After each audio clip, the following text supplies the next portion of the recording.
Hello everyone, this is Saurabh और आप देख रहे हैं बुलेट 360। आज हम शुरू करने जा रहे हैं फिनेंशियल अवेयरनेस मई 2020।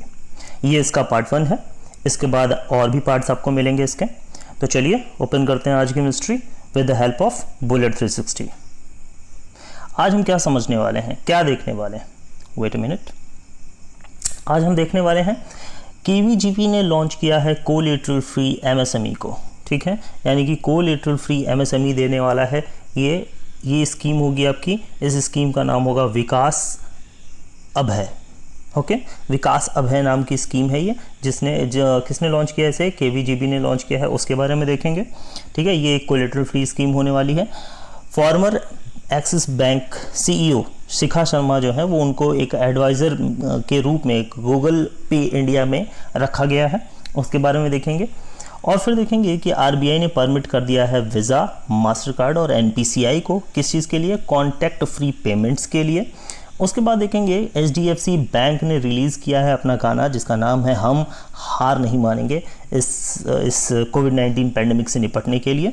आरबीआई ने फिर कैंसिल कर दिया है लाइसेंस किसका? सीकेपी कोऑपरेटिव बैंक का, उसके बारे में समझेंगे थोड़ा बहुत। तरुण बजाज जो कि नॉमिनेट किए गए हैं आरबीआई सेंट्रल बोर्ड के लिए, उनके बारे में थोड़ी और जानकारी रखेंगे। और फिर लास्टली समझेंगे कि बॉम्बे स्टॉक एक्सचेंज और एनएससी ने कट कर दिया है एनुअल लिस्टिंग फ़ी को 25%। किसके लिए कट कर दिया है? एसएमईज़ के लिए। तो चलिए, बहुत कुछ है आज जानने के लिए। इन सब चीज़ों को शुरुआत करने से पहले प्लीज़ लाइक कर दीजिए, शेयर कर दीजिए और सब्सक्राइब कर दीजिए मेरे चैनल को। ज़्यादा से ज़्यादा शेयर कीजिएगा चैनल को, और कोई भी डाउट हो तो कमेंट में ज़रूर मुझसे पूछ लीजिएगा। तो चलिए इसी के साथ शुभारंभ करते हैं। Now come to the point. KVGB ने लॉन्च किया है कोलेटरल फ्री, बात कही जा चुकी है आपसे। केवीजीबी ने लॉन्च किया है collateral free MSME loan scheme को। इस स्कीम का नाम क्या रखा है? विकास अभय स्कीम है इसका नाम विकास अभय स्कीम है। केवीजीबी मतलब कर्नाटका विकास ग्रामीण बैंक। ओके, तो केवीजीबी की बात हो रही है तो याद रखिए इसका हेडक्वार्टर कहाँ है? तो धारवाड़ में इसका हेडक्वार्टर है। वेट अ मिनट, धारवाड़ में इसका हेडक्वार्टर है। ठीक है, ये मेनली किस लिए है? ये एडिशनल क्रेडिट फैसिलिटी है। किसके लिए? एमएसएमई बोरोवर्स के लिए। ओके, इसमें क्या होगा? तो इसमें होगा आपका मैक्सिमम आपको 1 लाख का लोन मिल जाएगा। ठीक है, बिना किसी कोलेटरल सिक्योरिटी के। ओके, यानी कि 1 लाख का लोन आपको बिना कोलेटरल सिक्योरिटी के मिल जाएगा। कोई आपको कोलेटरल सिक्योरिटी नहीं देनी होगी। और लोन रीपेमेंट कब करना है? लोन रीपेमेंट आपको 36 महीने यानी कि 36 मंथ्स, या हम कहें कि 3 इयर्स के अंदर कर देना है। ओके, ये तो पॉइंट आपको क्लियर हो गया होगा। एक और बात जो आपको मैंने हेडिंग में ही बता दी थी, इसके अंदर कुछ खास बात है नहीं जानने के लिए, कि हमारी जो फॉर्मर एक्सिस बैंक की सीईओ थी जिनका नाम था शिखा शर्मा, उन्हें एडवाइज़र के रूप में नामांकित किया गया है गूगल पे इंडिया में। ओके, आगे देखते हैं। आरबीआई ने परमिट कर दिया है वीज़ा को, मास्टर कार्ड को और साथ ही साथ एनपीसीआई को, national payment corporation of India को। ठीक है, इनको जो है वो नॉमिनेट कर दिया है। किसके लिए? कॉन्टैक्ट फ्री पेमेंट के लिए। ओके, कॉन्टैक्ट फ्री पेमेंट के लिए किसी भी अमाउंट का। ठीक है, किसी भी अमाउंट के पेमेंट के लिए अब आप कॉन्टैक्ट फ्री पेमेंट कर सकते हैं। किसके थ्रू? वीज़ा के थ्रू, मास्टर कार्ड के थ्रू और एनपीसीआई के थ्रू। इनको आरबीआई ने परमिट कर दिया है। नाउ एक और ख़ास बात देखिए क्या है? टैप एंड गो फंक्शनैलिटी को परमिट किया है on card payments. Card payment से टैप एंड गो फंक्शनैलिटी को कर दिया है for all purchase at retail stores, हर जगह पे, जैसे कि हर परचेज के लिए कर दिया है। आप रिटेल स्टोर पे कर सकते हैं, शॉपिंग सेंटर पे कर सकते हैं और कितने भी अमाउंट का कर सकते हैं। ये चीज़ है। थोड़ा सा और टैप एंड गो फंक्शनैलिटी को समझने के लिए इस आगे मैं आपको एक वीडियो दिखाने वाला हूँ, उसे आप समझिएगा तो मुझे लगता है कि आपको समझ में आएगा। चलिए फिर इस वीडियो को देख लेते हैं। MasterCard Digital Enablement Service, delivering EMV level security for digital commerce.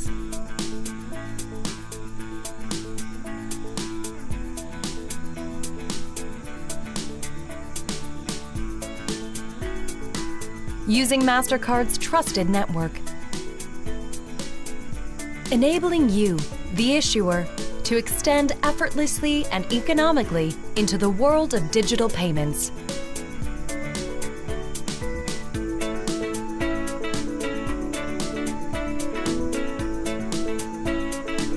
Now you can keep pace with consumers' desire for convenient ways to pay. for contactless payments.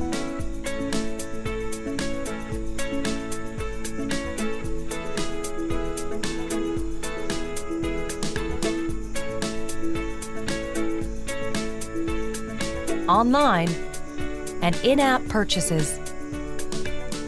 With MasterCard Digital Enablement Service, you'll be able to provide consumers the choice to make secure payment transactions with any device, anywhere, anytime.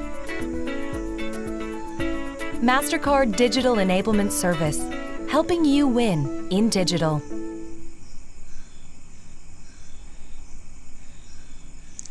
तो I hope आपको ये process देखने में समझ में कुछ आया होगा कि किस तरह से टोकनाइजेशन हो जाएगा और किस तरह से आपके कार्ड्स जो हैं वो काफ़ी सिक्योरिटी, आपके कार्ड्स के वर्चुअल कार्ड जब बन जाएगा तो आपके कार्ड को काफ़ी सिक्योरिटी मिल जाएगी। ठीक है, आगे देखते हैं, इनके बारे में थोड़ी और जानकारी ले लेते हैं कि अर्लियर पहले क्या था। पहले जो था वो अप टू ₹2000 तक के लिए आपको अलाउ था ये चीज़। ठीक है, ये जो कॉन्टैक्टलेस पेमेंट था वो 2000 तक के लिए था। ओके, अब क्या हुआ है, अब ये 2000 से एबव हो चुका है, लेकिन अगर आप एबव 2000 के पेमेंट करते हो तो आपको पिन लगेगा, एक पिन आपको करना पड़ेगा एंट्री, फिर आपकी वो 2000 से एबव की ट्रांजैक्शन हो जाएगी complete. Now the next point is Neeraj Dhawan को अपॉइंट कर दिया गया है chief risk officer eight yes bank. ठीक है, इन्होंने किसको रिप्लेस किया है, इन्होंने आशीष अग्रवाल को रिप्लेस कर दिया है और ये 3 साल के लिए अपना जो काम है वो करेंगे। Now the another point is, अभी आपको बताया था हेडिंग में कि HDFC बैंक ने अपना एक सॉन्ग निकाला है, हम हार नहीं मानेंगे।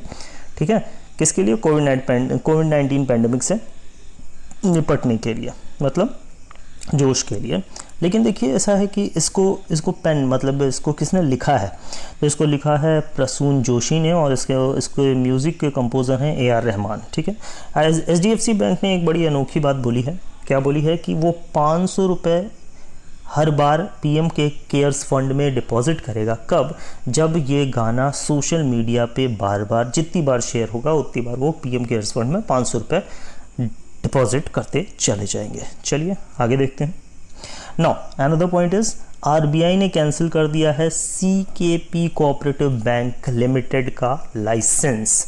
अब कई लोग पूछेंगे CKP कोऑपरेटिव बैंक का फुल फॉर्म क्या है, तो उनकी जानकारी के लिए मैं बता देता हूँ, इसका फुल फॉर्म है चंद्रसेन कायस्थ प्रभु कोऑपरेटिव बैंक लिमिटेड। ये मुंबई में है, जाहिर सी बात है मुंबई में होगा।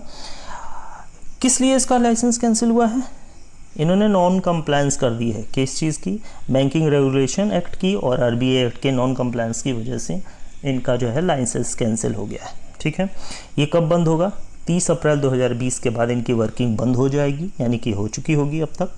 और प्रोहिबिटेड है, इनको बैंकिंग में अब प्रोहिबिट कर दिया गया है, यानी कि अब ये डिपॉजिट नहीं ले सकते और रीपेमेंट ऑफ डिपॉजिट नहीं कर सकते हैं। ठीक है, अब जब इसका लिक्विडेशन हो रहा होगा, जब इसका लिक्विडेशन होगा तो जो इसके डिपॉजिटर्स थे वो पैसा अपना ले सकते हैं कहाँ से, DICGC से। 5 लाख तक का अगर उनका कोई अमाउंट है तो DICGC से बड़े शौक से वो जा करके ले सकते हैं अपना पैसा।